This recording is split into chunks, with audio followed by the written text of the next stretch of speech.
दोस्तों नमस्कार। मैं नाथ सोनांचली कथा कहानी और उपन्यास के संग के साथ पुनः हाजिर हूँ। दोस्तों, इस समय हम लोग सुन रहे हैं प्रेमचंद की लिखी हुई कुछ श्रेष्ठ कहानियों का वाचन।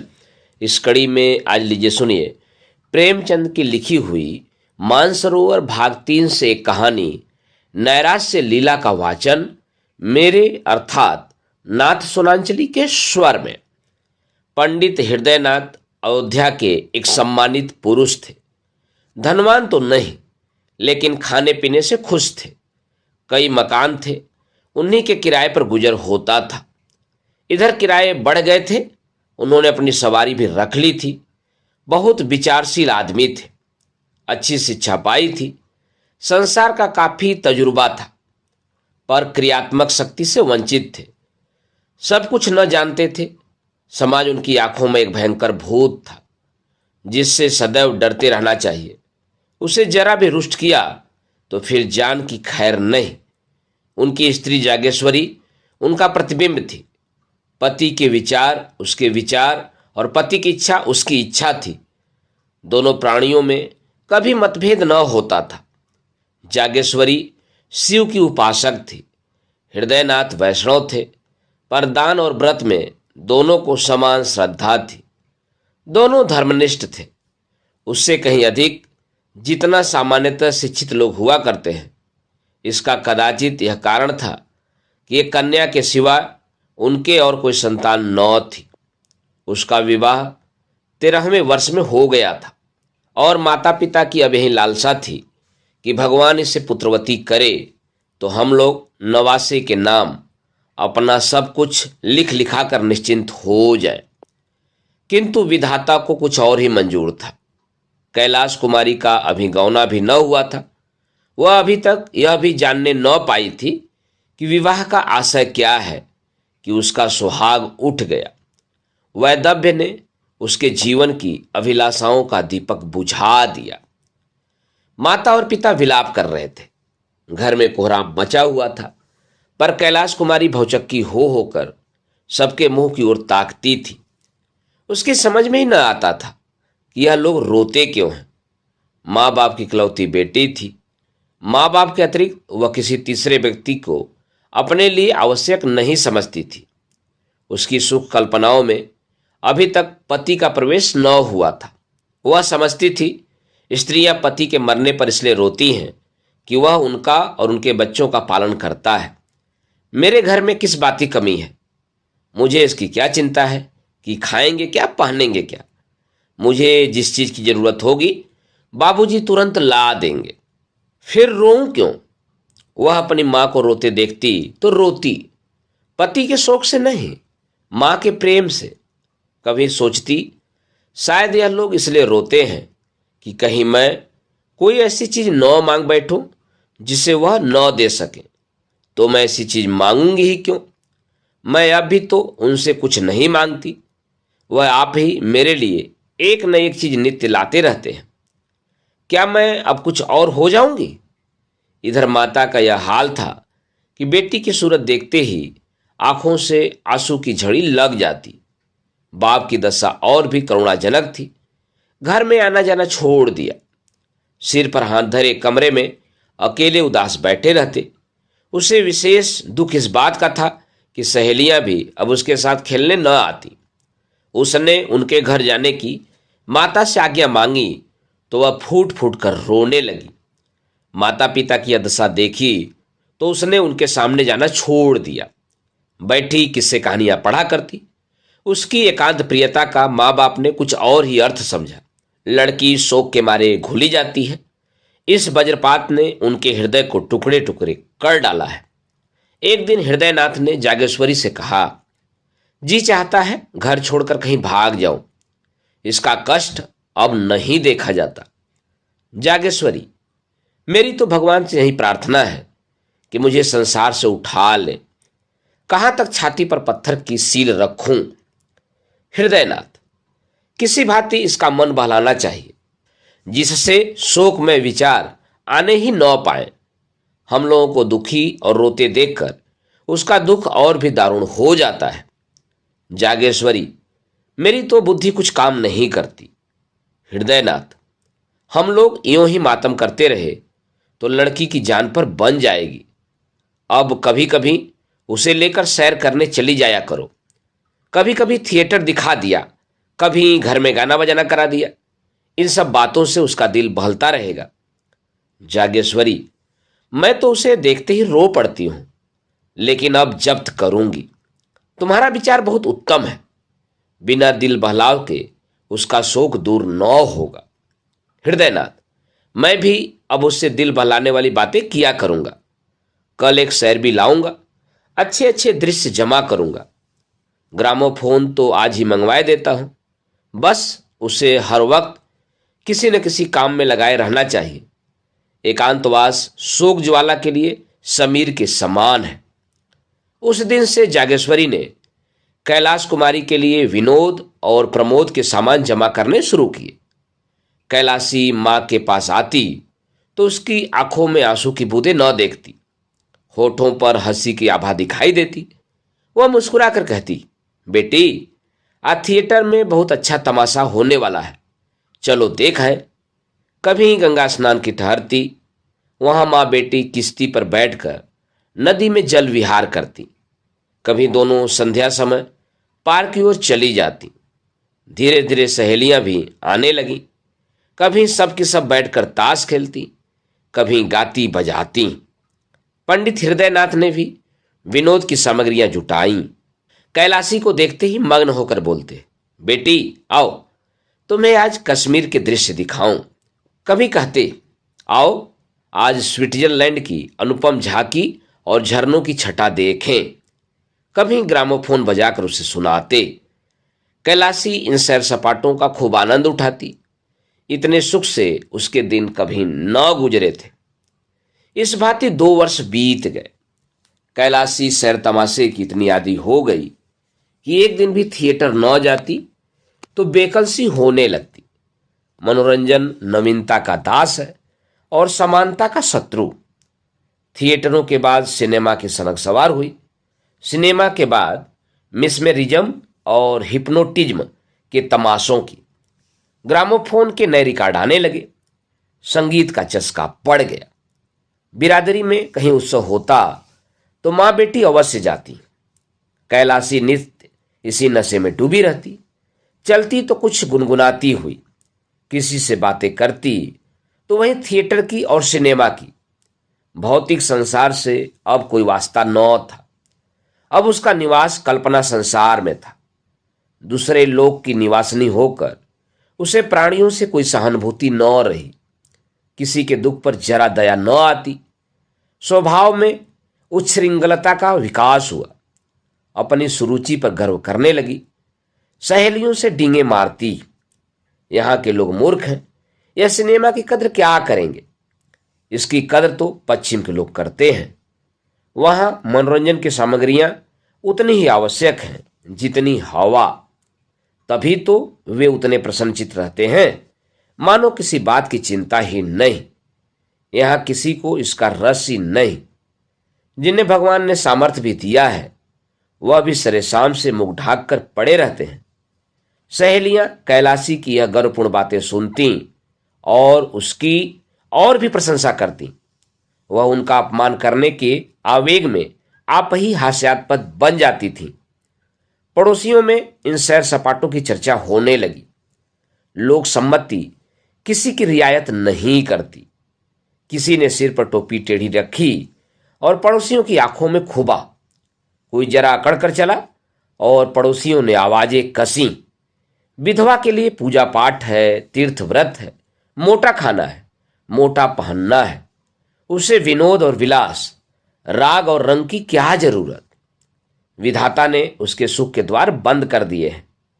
लड़की प्यारी सही, लेकिन शर्म और हया भी तो कोई चीज है।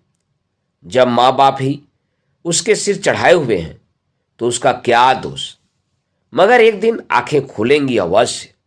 महिलाएं कहती, बाप तो मर्द है, लेकिन माँ कैसी है, उसको जरा भी विचार नहीं कि दुनिया क्या कहेगी। कुछ उन्हीं की एक दुलारी बेटी थोड़े ही है। इस भांति मन बढ़ाना अच्छा नहीं है। कुछ दिनों तक तो यह खिचड़ी आपस में पकती रही। अंत को एक दिन कई महिलाओं ने जागेश्वरी के घर पदार्पण किया। जागेश्वरी ने उनका बड़ा आदर सत्कार किया। कुछ देर तक इधर उधर की बातें करने के बाद एक महिला बोली, महिलाएं रहस्य की बातें करने में बहुत अभ्यस्त होती हैं। बहन, तुम भी मजे में हो कि हंसी खुशी में दिन काट देती हो। हमें तो दिन पहाड़ हो जाता है, न कोई काम न धंधा, कोई कहां तक बात करे। दूसरी देवी ने आंखें मटकाते हुए कहा, अरे तो यह तो बदे की बात है। सभी के दिन हंसी खुशी से कटे तो रोए कौन। यहां तो सुबह से शाम तक चक्की चूल्हे से छुट्टी नहीं मिलती। किसी बच्चे को दस्त आ रहे हैं तो किसी को ज्वर चढ़ा हुआ है। कोई मिठाइयों की रट लगा रहा है तो कोई पैसों के लिए महानामत मचाए हुए है। दिन भर हाय हाय करते बीत जाता है। सारे दिन कठपुतलियों की भांति नाचती रहती हूं। तीसरी रमणी ने इस कथन का रहस्यमय भाव से विरोध किया। वधे की बात नहीं, वैसा दिल चाहिए। तुम्हें तो कोई राज सिंहासन पर बिठा दे तब भी तस्कीन न होगी, तब और भी हाय हाय करोगी। इस पर एक वृद्धा ने कहा, नौज, ऐसा दिल, यह भी कोई दिल है कि घर में चाहे आग लग जाए, दुनिया में कितना ही उपहास हो रहा हो, लेकिन आदमी अपने राग रंग में मस्त रहे। वह दिल है कि पत्थर। हम गृहिणी कहलाती हैं। हमारा काम है अपनी गृहस्थी में रत रहना। आमोद प्रमोद में दिन काटना हमारा काम नहीं। और महिलाओं ने इस निर्दय व्यंग पर लज्जित होकर सिर झुका लिया। वे जागेश्वरी की चुटकियां लेना चाहती थीं। उसके साथ बिल्ली और चूहे की निर्दयी क्रीड़ा करना चाहती थी। आहत को तड़पाना उनका उद्देश्य था। इस खुली हुई चोट ने उनके पर पीड़न प्रेम के लिए और कोई गुंजाइश न छोड़ी। किंतु जागेश्वरी को ताड़ना मिल गई। स्त्रियों के विदा होने के बाद उसने जाकर पति से यह सारी कथा सुनाई। हृदयनाथ उन पुरुषों में न थे जो प्रत्येक अवसर पर अपनी आत्मिक स्वाधीनता का स्वांग भरते हैं, हठधर्मी को आत्म स्वतंत्र के नाम से छिपाते हैं। वह संचित भाव से बोले, तो अब क्या होगा? जागेश्वरी, तुम ही कोई उपाय सोचो। हृदयनाथ, पड़ोसियों ने जो आक्षेप किया है वह सर्वथा उचित है। कैलाशी के स्वभाव में मुझे एक विचित्र अंतर दिखाई दे रहा है। मुझे स्वयं ज्ञात हो रहा है कि उसके मन बहलाव के लिए हम लोगों ने जो उपाय निकाला है वह मुनासिब नहीं है। उनका यह कथन सत्य है कि विधवाओं के लिए आमोद प्रमोद वर्जित है। अब हमें यह परिपाटी छोड़नी पड़ेगी। जागेश्वरी, लेकिन कैलाशी तो इन खेल तमाशों के बिना एक दिन भी नहीं रह सकती। हृदयनाथ, उसकी मनोवृत्तियों को बदलना पड़ेगा। सनय सनय यह विलासोन्माद शांत होने लगा। वासना का तिरस्कार किया जाने लगा। पंडित जी संध्या समय ग्रामोफोन न बजाकर कोई धर्म ग्रंथ पढ़कर सुनाते। स्वाध्याय संयम उपासना में माँ बेटी रत रहने लगी। कैलाशी को गुरुजी ने दीक्षा दी। मोहल्ले और बिरादरी की स्त्रियां आईं। उत्सव मनाया गया।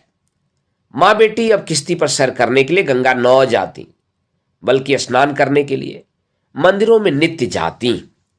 दोनों एकादशी का निर्जल व्रत रखने लगी। कैलाशी को गुरुजी नित्य संध्या समय धर्मोपदेश करते।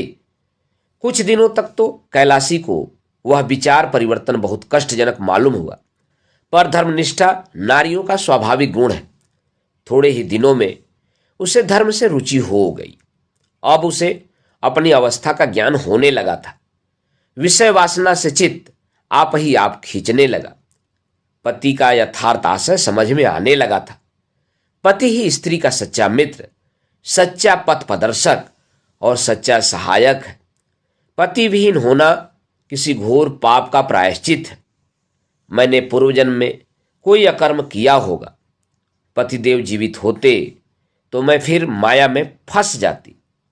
प्रायश्चित का अवसर कहाँ मिलता।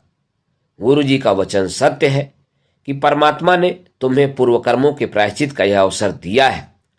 वैदव्य यातना नहीं है, जीवोद्धार का साधन है। मेरा उद्धार त्याग, विराग, भक्ति और उपासना से होगा। कुछ दिनों के बाद उसकी धार्मिक वृत्ति इतनी प्रबल हो गई कि अन्य प्राणियों से वह पृथक रहने लगी। किसी को न छूती, महरियों से दूर रहती। सहेलियों से गले तक न मिलती, दिन में 2-2, 3-3 बार स्नान करती, हमेशा कोई न कोई धर्म ग्रंथ पढ़ा करती। साधु महात्माओं के सेवा सत्कार में उसे आत्मिक सुख प्राप्त होता। जहां किसी महात्मा के आने की खबर पाती, उनके दर्शनों के लिए विकल हो जाती। उनकी अमृतवाणी सुनने से जी न भरता, मन संसार से विरक्त होने लगा, तल्लीनता की अवस्था प्राप्त हो गई। घंटों ध्यान और चिंतन में मग्न रहती। सामाजिक बंधनों से घृणा हो गई, हृदय स्वाधीनता के लिए लालायित हो गया। यहां तक कि 3 ही वर्षों में उसने संन्यास ग्रहण करने का निश्चय कर लिया। मां बाप को यह समाचार ज्ञात हुआ तो होश उड़ गए। मां बोली, बेटी, अभी तुम्हारी उम्र ही क्या है कि तुम ऐसी बातें सोचती हो।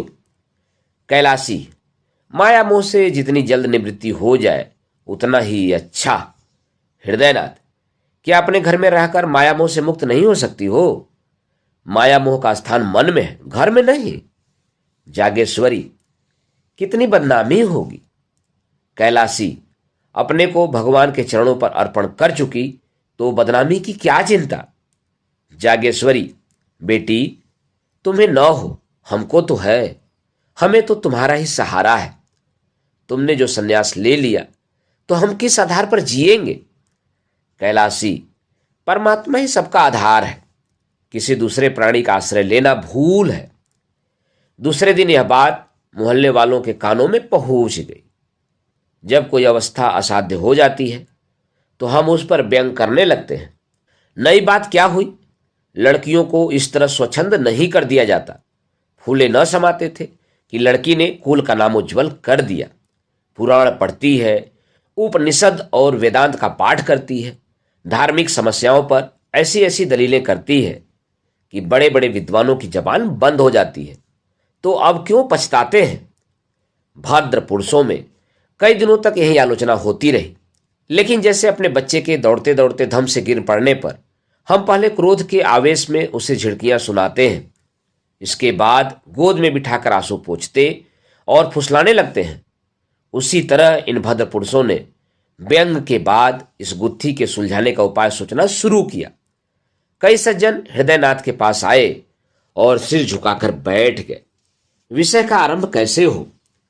कई मिनट के बाद एक सज्जन ने कहा, सुना है डॉक्टर गौड़ का प्रस्ताव आज बहुमत से स्वीकृत हो गया। दूसरे महाशय बोले, यह लोग हिंदू धर्म का सर्वनाश करके छोड़ेंगे। तीसरे महानुभाव ने फरमाया, सर्वनाश तो हो ही रहा है, अब और कोई क्या करेगा। जब हमारे साधु महात्मा, जो हिंदू जाति के स्तंभ हैं, इतने पतित हो गए हैं कि भोली भाली युवतियों को बहकाने में संकोच नहीं करते, तो सर्वनाश होने में रही क्या गया। हृदयनाथ, यह विपत्ति तो मेरे सिर ही पड़ी हुई है, आप लोगों को तो मालूम होगा। पहले महाशय, आप ही के सिर क्यों, हम सभी के सिर पड़ी हुई है। दूसरे महाशय, समस्त जाति के सिर कहिए जनाब। हृदयनाथ, उद्धार का कोई उपाय सोचिए। पहले महाशय, आपने समझाया नहीं। हृदयनाथ, समझा के हार गया, कुछ सुनती ही नहीं। तीसरे महाशय, पहले ही भूल हुई, उसे इस रास्ते पर डालना ही नहीं चाहिए था। पहले महाशय, उस पर पछताने से क्या होगा, सिर पर जो पड़ी है उसका उपाय सोचना चाहिए। आपने समाचार पत्रों में देखा होगा, कुछ लोगों की सलाह है कि विधवाओं से अध्यापकों का काम लेना चाहिए। यद्यपि मैं इसे भी बहुत अच्छा नहीं समझता, पर सन्यासिनी बनने से तो कहीं अच्छा है। लड़की अपनी आंखों के सामने तो रहेगी।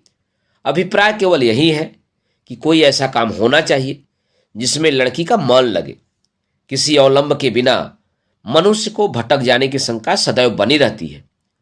जिस घर में कोई नहीं रहता उसमें चमगादड़ बसेरा लेते हैं। दूसरे महाशय, सलाह तो अच्छी है, मोहल्ले की 10-5 कन्याएं पढ़ने के लिए बुला ली जाएं, उन्हें किताबें, गुड़िया आदि इनाम मिलता रहे तो बड़े शौक से आएंगी, लड़की का मन तो लग जाएगा। हृदयनाथ, देखना चाहिए, भरसक समझाऊंगा। जो ही यह लोग विदा हुए, हृदयनाथ ने कैलाशी के सामने यह तजवीज पेश की। कैलाशी को सन्यास के उच्च पद के सामने अध्यापिका बनना अपमानजनक जान पड़ता था। कहाँ वह महात्माओं का सत्संग, वह पर्वतों की गुफा, वह सुरम्य प्राकृतिक दृश्य, वह हिमराशि की ज्ञानमय ज्योति, वह मानसरोवर और कैलाश की शुभ छटा, वह आत्मदर्शन की विलास कल्पनाएं, और कहाँ बालिकाओं को चिड़ियों की भांति पढ़ाना। लेकिन हृदयनाथ कई दिनों तक लगातार सेवा धर्म का महात्मा उसके हृदय पर अंकित करते रहे। सेवा ही वास्तविक संन्यास है। सन्यासी केवल अपनी मुक्ति का इच्छुक होता है। सेवा व्रतधारी स्वयं की परमार्थ की वेदी पर बलि दे देता है। इसका गौरव कहीं अधिक है। देखो, ऋषियों में दधीची का जो यश है, हरिश्चंद्र की जो कीर्ति है, उसकी तुलना और कहाँ की जा सकती है। सन्यास स्वार्थ है, सेवा त्याग है, आदि आदि। उन्होंने इस कथन की उपनिषदों और वेद मंत्रों से पुष्टि की। यहां तक कि धीरे धीरे कैलाशी के विचारों में परिवर्तन होने लगा। पंडित जी ने मोहल्ले वालों की लड़कियों को एकत्र किया। पाठशाला का जन्म हो गया। नाना प्रकार के चित्र और खिलौने मंगाए। पंडित जी स्वयं कैलाशी के साथ लड़कियों को पढ़ाते। कन्याएं शौक से आती। उन्हें यहाँ की पढ़ाई खेल मालूम होती। थोड़े ही दिनों में पाठशाला की धूम हो गई। अन्य मोहल्लों की कन्याएं भी आने लगी। कैलाश कुमारी की सेवा प्रवृत्ति दिनों दिन तीव्र होने लगी। दिन भर लड़कियों के लिए रहती, कभी पढ़ाती, कभी उनके साथ खेलती, कभी सीना पिरोना सिखाती। पाठशाला ने परिवार का रूप धारण कर लिया। कोई लड़की बीमार हो जाती तो तुरंत उसके घर जाती, उसकी सेवा शुश्रूषा करती, गाकर या कहानियां सुनाकर उसका दिल बहलाती। पाठशाला को खुले हुए साल भर हुआ था। एक लड़की जिससे वह बहुत प्रेम करती थी चेचक निकल आई। कैलाशी उसे देखने गई। माँ बाप ने बहुत मना किया, पर उसने न माना। कहा, तुरंत लौट आऊंगी। लड़की की हालत खराब थी। कहाँ तो रोते रोते तालू सूखता था, कहाँ कैलाशी को देखते ही मानो सारे कष्ट भाग गए। कैलाशी 1 घंटे तक वहां रही। लड़की बराबर उससे बातें करती रही, लेकिन जब वह चलने को उठी तो लड़की ने रोना शुरू किया। कैलाशी मजबूर होकर बैठ गई। थोड़ी देर के बाद जब फिर वह उठी तो लड़की की यही दशा हो गई। लड़की उसे किसी तरह छोड़ती ही न थी। सारा दिन गुजर गया। रात को भी लड़की ने न जाने दिया। हृदयनाथ उसे बुलाने को बार बार आदमी भेजते, पर वह लड़की को छोड़कर न जा सकती। उसे ऐसी शंका होती थी कि मैं यहां से चली और लड़की हाथ से गई। उसकी मां विमाता थी। इससे कैलाशी को उसके ममत पर विश्वास न होता था। इस प्रकार वह 3 दिनों तक वहां रही। आठों पहर बालिका के सिरहाने बैठी पंखा झलती रहती। बहुत थक जाती तो दीवार से पीठ टेक लेती। चौथे दिन लड़की की हालत कुछ संभलती हुई मालूम हुई तो वह अपने घर आई, मगर अभी स्नान भी करने न पाई थी कि आदमी पहुंचा। जल्द चलिए, लड़की रो रो कर जान दे रही है। हृदयनाथ ने कहा, कह दो अस्पताल से कोई नर्स बुला ले। कैलाश कुमारी, दादा आप व्यर्थ में झुझलाते हैं। उस बेचारी की जान बच जाए, मैं 3 दिन नहीं 3 महीने उसकी सेवा करने को तैयार हूं। आखिर यह देह किस दिन काम आएगी। हृदयनाथ, तो कन्याएं कैसे पढ़ेंगी। कैलाशी, 2-1 दिन में वह अच्छी हो जाएगी। दाने मुरझाने लगे हैं, तब तक आप जरा इन लड़कियों की देखभाल करते रहिए। हृदयनाथ, यह बीमारी छूत से फैलती है। कैलाशी हंसकर, मर जाऊंगी तो आपके सिर से एक विपत्ति टल जाएगी। यह कहकर उसने उधर की राह ली। भोजन की थाली परसी रह गई। तब हृदयनाथ ने जागेश्वरी से कहा, जान पड़ता है बहुत जल्द यह पाठशाला भी बंद करनी पड़ेगी। जागेश्वरी, बिना माझी के नाव पार लगाना बहुत कठिन है। जिधर हवा पाती है उधर ही बह जाती है। हृदयनाथ, जो रास्ता निकालता हूं वही कुछ दिनों के बाद किसी दलदल में फंसा देता है। अब फिर बदनामी के समान होते नजर आ रहे हैं। लोग कहेंगे लड़की दूसरों के घर जाती है और कई कई दिन पड़ी रहती है। क्या कहूं, कह दूं लड़कियों को न पढ़ाया करें। जागेश्वरी, इसके सिवा और क्या हो सकता है। कैलाश कुमारी 2 दिन बाद लौटी तो हृदयनाथ ने पाठशाला बंद कर देने की समस्या उसके सामने रखी। कैलाशी ने तीव्र स्वर से कहा, अगर आपको बदनामी का इतना भय है तो मुझे विष दे दीजिए। इसके सिवा बदनामी से बचने का और कोई उपाय नहीं है। हृदयनाथ, बेटी संसार में रहकर तो संसार की सी करनी पड़ेगी। कैलाशी, तो कुछ मालूम भी हो कि संसार मुझसे क्या चाहता है। मुझ में जीव है, चेतना है, जड़ क्यों कर बन जाऊं? मुझसे यह नहीं हो सकता कि अपने को अभागिनी, दुखिया समझूं और एक टुकड़ा रोटी खाकर पड़ी रहूं। ऐसा क्यों करूं? संसार मुझे जो चाहे समझे, मैं अपने को अभागिनी नहीं समझती। मैं अपने आत्मसम्मान की रक्षा आप ही कर सकती हूं। मैं इसे अपना घोर अपमान समझती हूं कि पग पग पर मुझ पर शंका की जाए। नित्य कोई चरवाहों की भांति मेरे पीछे लाठी लिए घूमता रहे कि किसी खेत में न जा पड़ूं। यह दशा मेरे लिए असह्य है। यह कहकर कैलाश कुमारी वहां से चली गई कि कहीं मुंह से अनर्गल शब्द न निकल पड़े। इधर कुछ दिनों से उसे अपनी बेकसी का यथार्थ ज्ञान होने लगा था। स्त्री पुरुष की कितनी अधीन है। मानो स्त्री को विधाता ने इसलिए बनाया है कि पुरुषों के अधीन रहे। यह सोचकर वह समाज के अत्याचार पर दांत पीसने लगती थी। पाठशाला तो दूसरे ही दिन से बंद हो गई, किंतु उसी दिन कैलाश कुमारी को पुरुषों से जलन होने लगी। जिस सुख भोग से प्रारब्ध हमें वंचित कर देता है, उससे हमें द्वेष हो जाता है। गरीब आदमी इसीलिए तो अमीरों से जलता है और धन की निंदा करता है। कैलाशी बार बार झुंझलाती कि स्त्री क्यों पुरुष पर इतनी अवलंबित है, पुरुष क्यों स्त्री के भाग्य का विधायक है, स्त्री क्यों नित्य पुरुषों का आश्रय चाहे, उनका मुंह ताके। इसलिए न कि स्त्रियों में अभिमान नहीं है, आत्मसम्मान नहीं है। नारी हृदय के कोमल भाव उसे कुत्तों का दुम हिलाना मालूम होने लगे। प्रेम कैसा? यह सब ढोंग है। स्त्री पुरुष के अधीन है, उसकी खुशामद न करे, सेवा न करे तो उसका निर्वाह कैसे हो? एक दिन उसने अपने बाल गूथे और जुड़ों में गुलाब का फूल लगा लिया। मां ने देखा तो ओठ से जीभ दबा ली। महरियों ने छाती पर हाथ रखे। इसी तरह उसने एक दिन रंगीन रेशमी साड़ी पहन ली। पड़ोसिनों में इस पर खूब आलोचनाएं हुई। उसने एकादशी का व्रत रखना छोड़ दिया, जो पिछले 8 वर्षों से रखती आई थी। कंघी और आईने को वह अब त्याज न समझती थी। सहालक के दिन आए। नित्य प्रति उसके द्वार पर से ये बारातें निकलती। मोहल्ले की स्त्रियां अपनी अपनी अटारियों पर खड़ी होकर देखती। वर के रंग रूप, आकार प्रकार पर टिकाएं होती। जागेश्वरी से भी बिना एक आंख देखे न रहा जाता। लेकिन कैलाश कुमारी कभी भूलकर भी इन जलूसों को न देखती। कोई बारात या विवाह की बात चलाता तो वह मुंह फेर लेती। उसकी दृष्टि में वह विवाह नहीं, भोली भाली कन्याओं का शिकार था। तीज का व्रत आया। घरों की सफाई होने लगी। रमणियां इस व्रत को रखने की तैयारियां करने लगी। जागेश्वरी ने भी व्रत का सामान लिया। नई नई साड़ियां मंगवाई।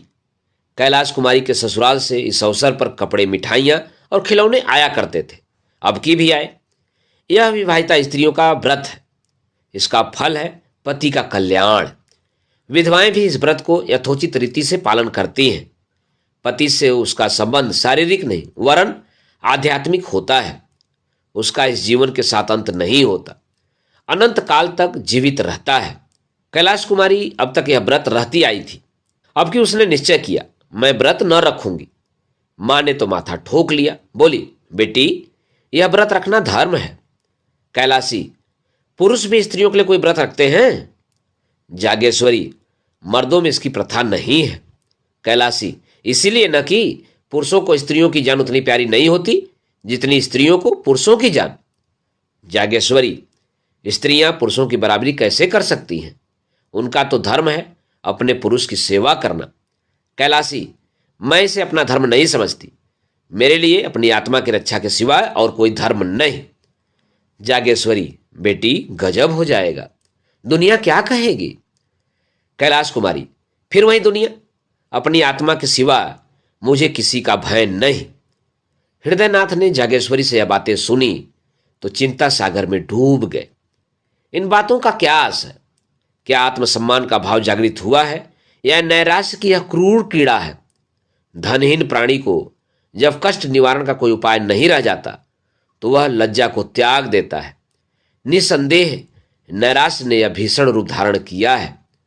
सामान्य दशाओं में नैराश्य अपने यथार्थ रूप में आता है, पर गर्वशील प्राणियों में वह परिमार्जित रूप ग्रहण कर लेता है। यहां पर हृदयगत कोमल भावों का अपहरण कर लेता है, चरित्र में अस्वाभाविक विकास उत्पन्न कर देता है। मनुष्य लोकलाज और उपहास की ओर से उदासीन हो जाता है, नैतिक बंधन टूट जाते हैं। यह नैराश्य की अंतिम अवस्था है। हृदयनाथ इन्हीं विचारों में मग्न थे कि जागेश्वरी ने कहा, अब क्या करना होगा? हृदयनाथ, क्या बताऊं? जागेश्वरी, कोई उपाय है? हृदयनाथ, बस एक ही उपाय है, पर उसे जबान पर नहीं ला सकता। दोस्तों, अभी आप सुन रहे थे प्रेमचंद की लिखी हुई एक कहानी नैराश्य लीला का वाचन मेरे अर्थात नाथ सुनांजलि के स्वर में। दोस्तों, जब मैं यह कहानी पढ़ रहा था तो मेरे मन में ख्याल आ रहा था कि प्रेमचंद जी कितनी दूरदृष्टि रखते थे। उन्होंने यह कहानी केवल उस काल के लिए नहीं लिखी, यह कहानी सर्वकालिक है। हर काल में यह कहानी उतनी ही न्यायोचित और प्रासंगिक है। दोस्तों, अगर आप इस कहानी की गहराई में जाएंगे तो पाएंगे कि आज भी स्थितियों में बहुत परिवर्तन नहीं हुआ है। तो दोस्तों, इस कहानी पर आप मंथन करते रहिए और अपनी प्रतिक्रिया कमेंट बॉक्स में अवश्य दीजिएगा। मिलते हैं फिर एक नई कहानी, किस्से और उपन्यास के साथ। तो जुड़े रहिए मेरे साथ कथा, कहानी और उपन्यास के साथ। धन्यवाद। नमस्कार।